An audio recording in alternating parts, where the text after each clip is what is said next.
The Water Babies, chapter 3. Tom was now quite amphibious. You do not know what that means? You had better then ask the nearest government published teacher, who may possibly answer you smartly enough to use amphibious adjective derived from two Greek words, amphi, a fish, and bias, a beast.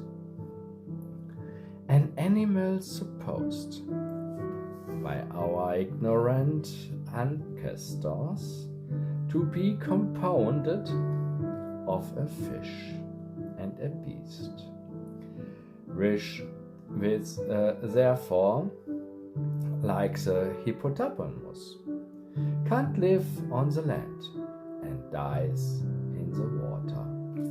However, that may be, Tom was amphibious, and what is better still, he was clean. For the first time in his life, he felt how comfortable it was to have nothing on him but himself. But he only enjoyed it.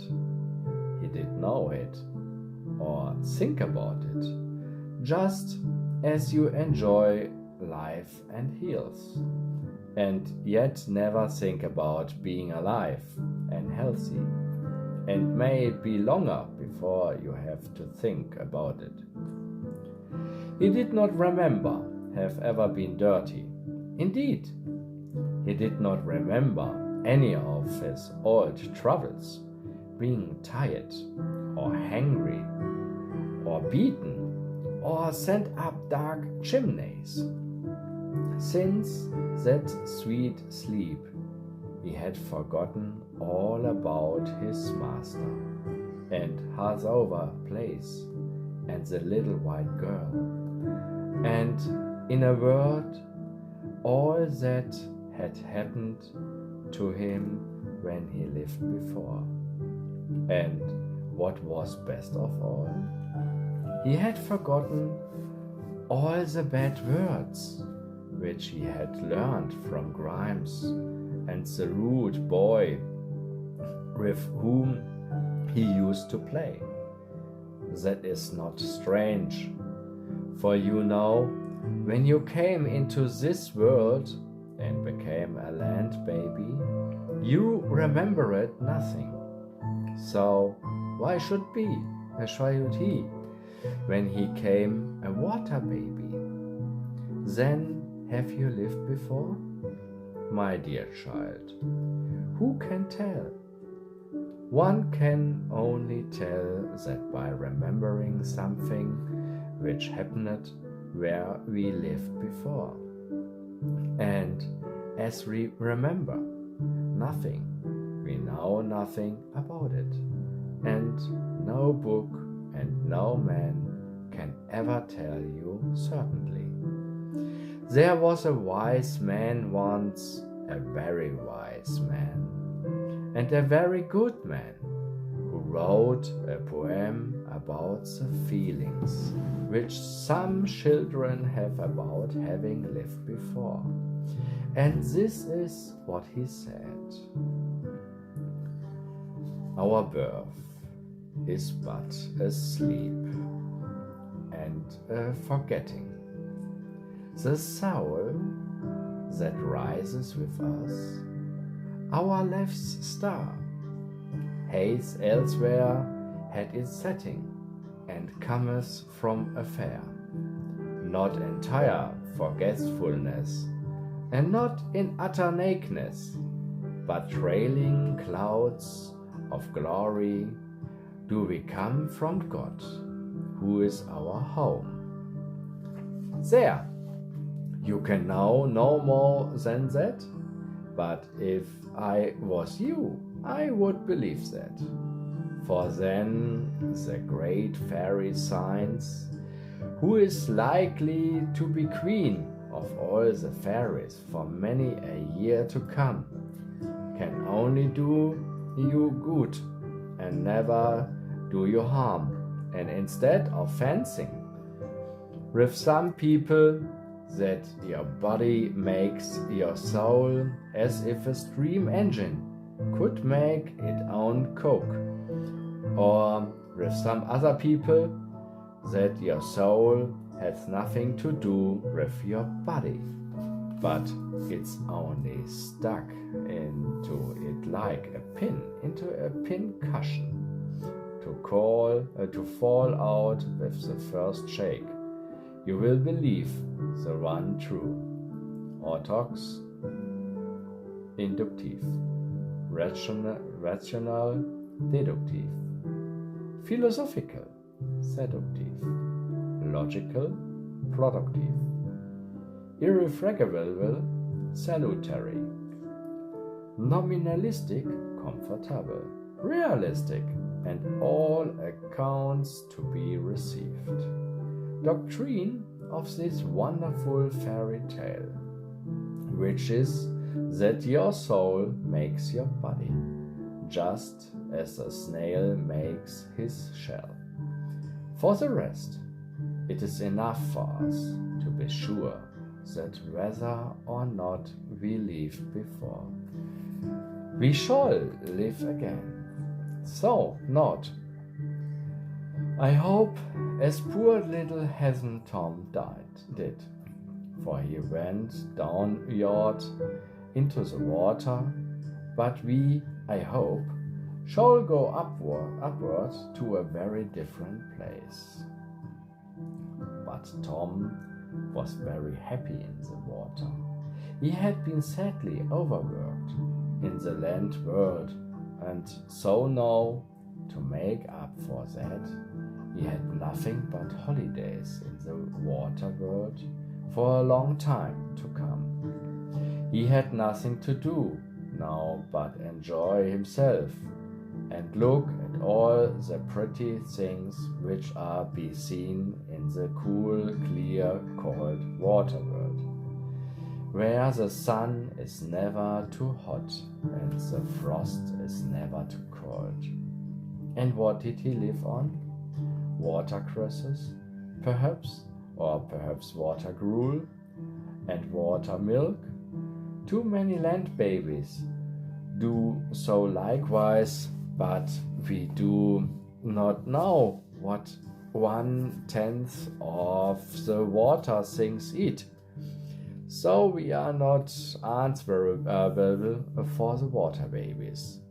Sometimes he went along the smooth gravel waterways, looking at the crickets which ran in and out among the stones, as rabbits do on land. Or he climbed over the ledge of rock and saw the sandpipes hanging in thousands, with every one of them a pretty little head and legs peeping out. Or he went into a still corner and watched the caddises eating dead sticks as greedily as you would eat plum pudding, and building their houses with silk and glue.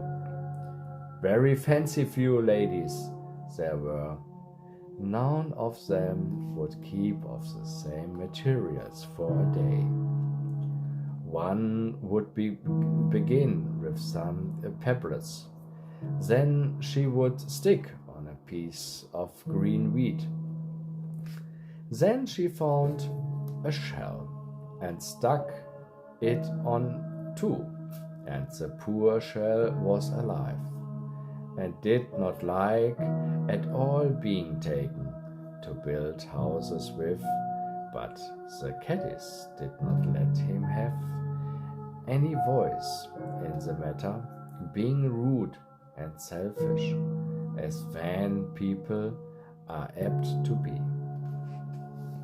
Then she stuck on a piece of rotten wood, then a very smart pink stone, and so on, till she was patched all over like an Irishman coats. Then she found a long straw, 5 times as long as herself, and said, "Hurrah! My sister had a tail, and I have one too." And she stuck in on her back and marched about with a quite proud. So it was very inconvenient indeed, and at that tails become all the fashion among the caddies baits in that pool, as there were at the end of the long pond last May, and they all toddled about with long straws sticking or behind, getting between each other's leg and tumbling off each other, and looking so ridiculous that Tom laughed at them till he cried, as we did.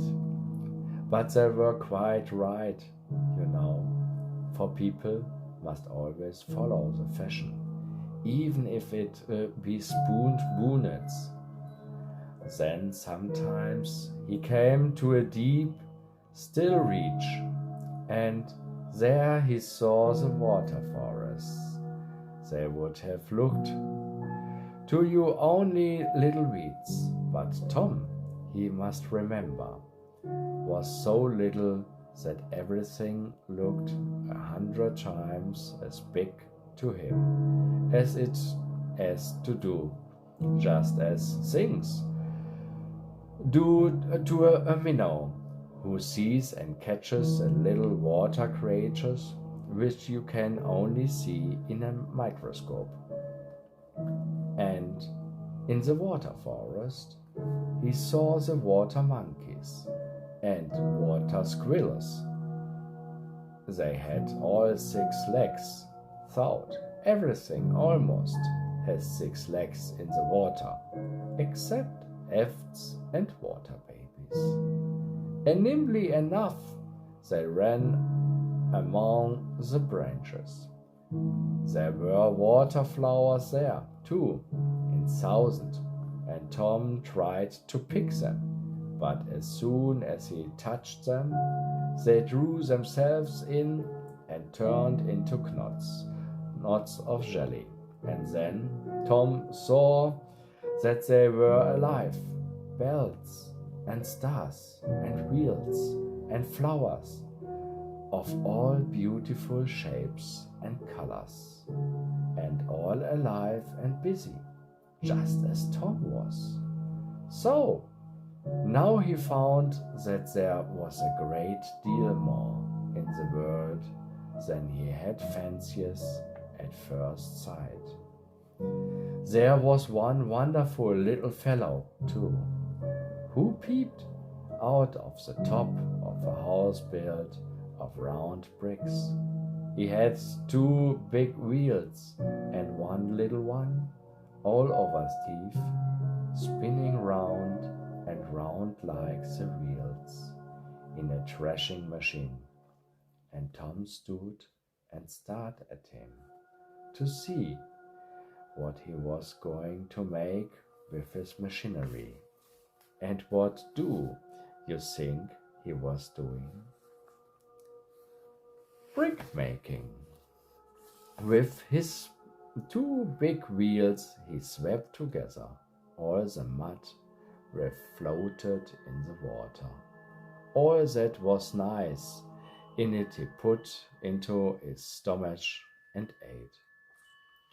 And all the mud he put into the little wheel on his breast, which really was a round hole set with teeth, and there he spun it into a neat, hard, round brick, and then he took it and stuck it on the top of his house wall, and set to work to make another.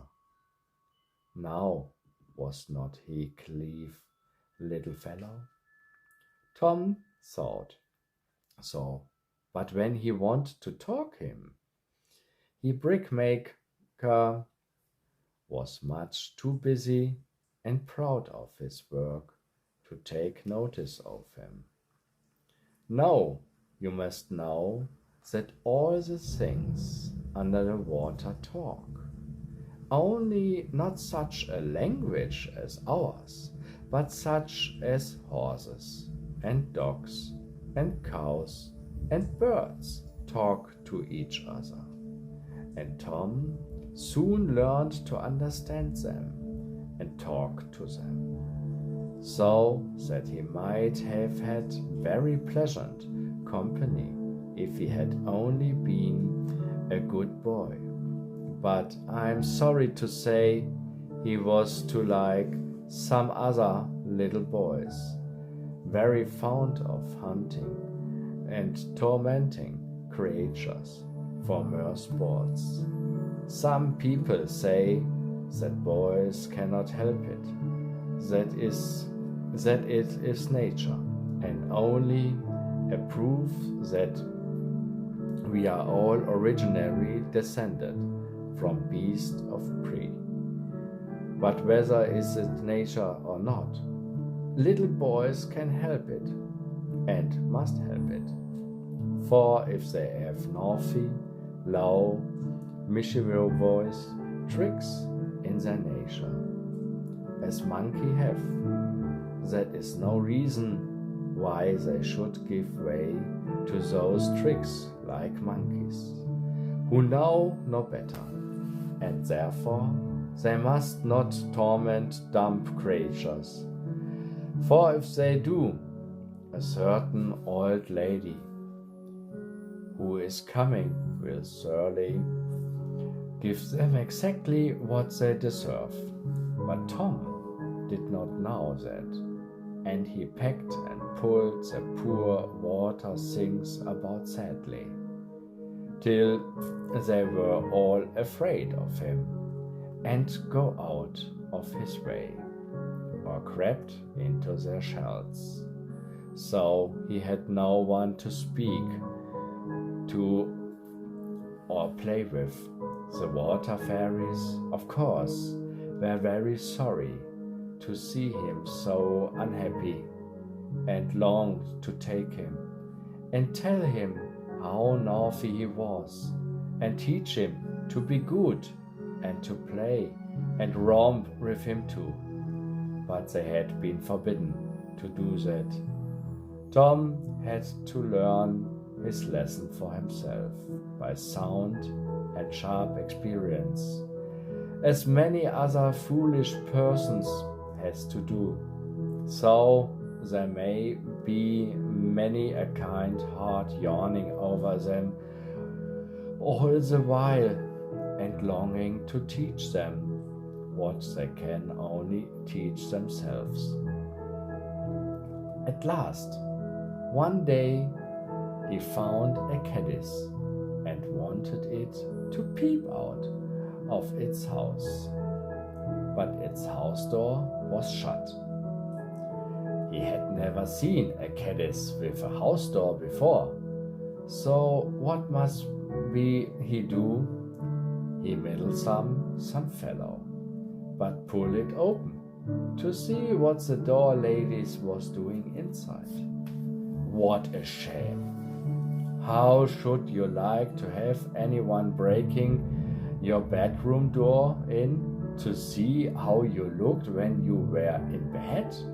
So Tom broke to pieces the door, which was the prettiest little grating of silk, stuck all over with shining bits and crystal.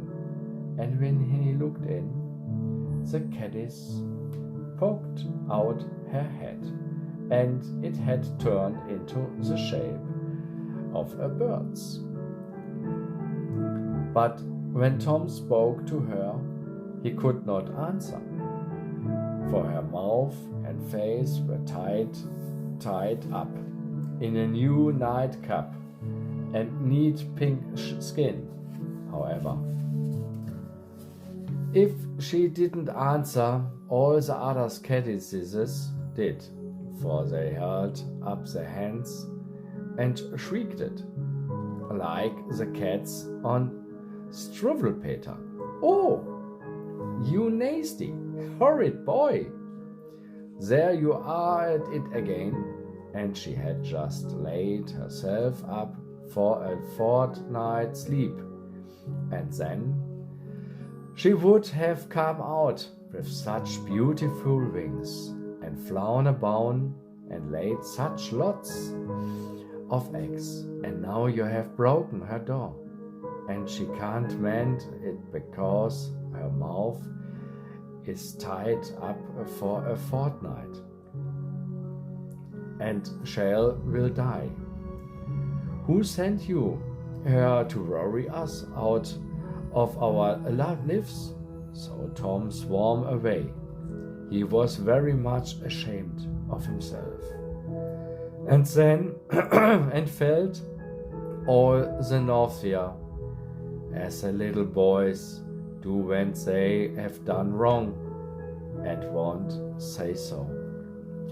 Then he came to a pool full of a little trout and began tormenting them and trying to catch them, but they slipped through his fingers, and he jumped clean out of the water in their fright.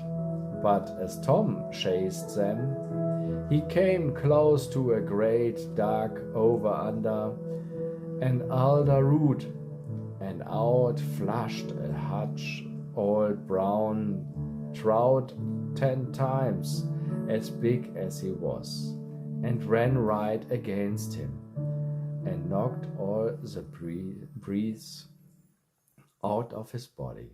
And I don't know which was the more frightened of the two. Then he went on sulky and lonely, as he deserved to be, and under a bank he saw a very ugly, dirty creature sitting, about half as big as himself, which had 6 legs and a big stomach, and a most ridiculous head with 2 great eyes, and a face just like a donkey's. "Oh," said Tom, "you are an ugly fellow, to be sure." And he began making faces at him, and put his nose close to him, and hallooed at him like a very rude boy. When, hey, presto, all of the thing donkey's face came off in a moment, and out of popped in a long arm with a pair of pincers at the end of it, and caught Tom by the nose. It did not hurt him much, but it held him quite tight. "Yeah, hey! Oh, let me go!" cried Tom. "Then let me go," said the creature. "I want to be quiet. I want to split." Tom promised to let him alone, and he let go. "Why do you want to split?" said Tom. "Because my brothers and sisters have a split and turned into beautiful creature with wings, and I want to split too. Don't speak to me. I'm sure I shall split. I will split." Tom stood still and watched him, and he swelled himself and puffed and stretched himself out stiff, and at last, crack, puff, bang, he opened all down his back, and then up to the top of his head.